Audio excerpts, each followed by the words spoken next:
Les ronds-points apportent différents avantages en matière de mobilité et de sécurité, c'est indéniable. Mais malgré tout, il ne se passe pas longtemps avant qu'on ne nous demande de rappeler comment circuler convenablement dans ceux-ci, particulièrement les ronds-points à plusieurs bandes de circulation. C'est donc qu'il y a certainement moyen de faire mieux en la matière. Aborder un rond-point, ça se prépare. La première chose à faire est de choisir la bonne bande d'accès afin d'éviter d'avoir des manœuvres délicates à effectuer dans le rond-point par la suite.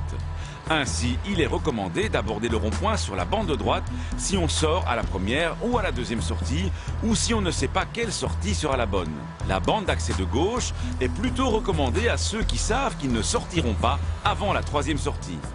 Deuxièmement, rappelons qu'il est important de modérer sa vitesse pour aborder un rond-point. Tout d'abord parce que vous n'avez pas la priorité pour y accéder, car il y aura toujours un céder-le-passage ou plus rarement un stop.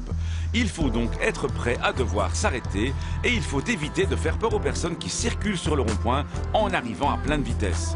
Une autre raison pour modérer votre allure, c'est que si votre vitesse est trop élevée, vous aurez du mal à tenir dans le rond-point une trajectoire correcte et vous risquez davantage de surprendre les autres usagers car vous ne pourrez pas annoncer à temps vos intentions. À ce titre, bien annoncer ses intentions est aussi un point essentiel. Si vous avez abordé le rond-point par la bande de gauche, vous devrez manœuvrer en 2 fois pour sortir du rond-point. Vous clignoterez une première fois pour vous rabattre à droite et ensuite, comme tout usager qui veut virer à droite, une deuxième fois pour annoncer votre sortie. Ce sont bien là 2 manœuvres distinctes puisque le code de la route impose à un conducteur qui veut virer à droite d'avoir au préalable serré à droite. Couper une ou plusieurs bandes d'un coup pour sortir est donc une infraction. Mais c'est surtout en cas d'accrochage avec un conducteur qui circulait à votre droite que la loi se rappellera à votre bon souvenir. C'est pour toutes ces raisons qu'entrer sur un rond-point par la bande de gauche n'est vraiment pas recommandé pour ceux qui sortent à la première ou à la deuxième sortie, car ils disposent de peu de temps dans ces conditions pour manœuvrer selon la lettre du code de la route. Petit mot pour les cyclistes.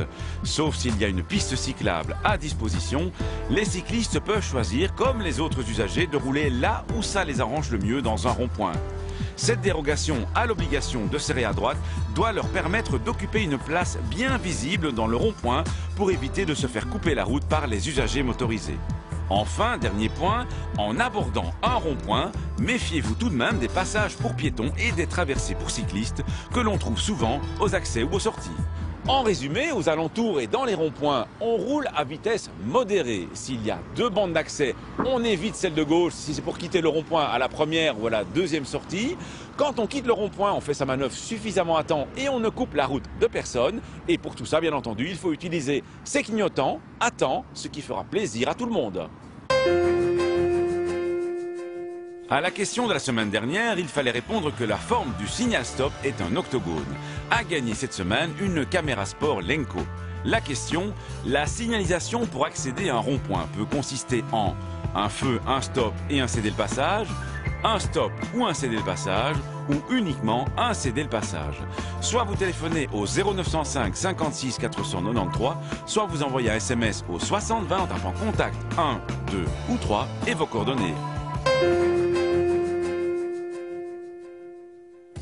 Les sens uniques limités sont de plus en plus nombreux dans notre pays. Il s'agit de sens uniques qui peuvent être pris à contresens par des cyclistes et parfois par des cyclomotoristes. Mais attention, un sens unique n'est accessible à contresens aux cyclistes qu'en présence de la signalisation prévue par le code de la route. Il s'agit de différents panneaux additionnels, éventuellement accompagnés de marquages au sol. Si tel n'est pas le cas, les cyclistes ne peuvent les emprunter à contresens. À la semaine prochaine et que d'ici là, tout tourne rond.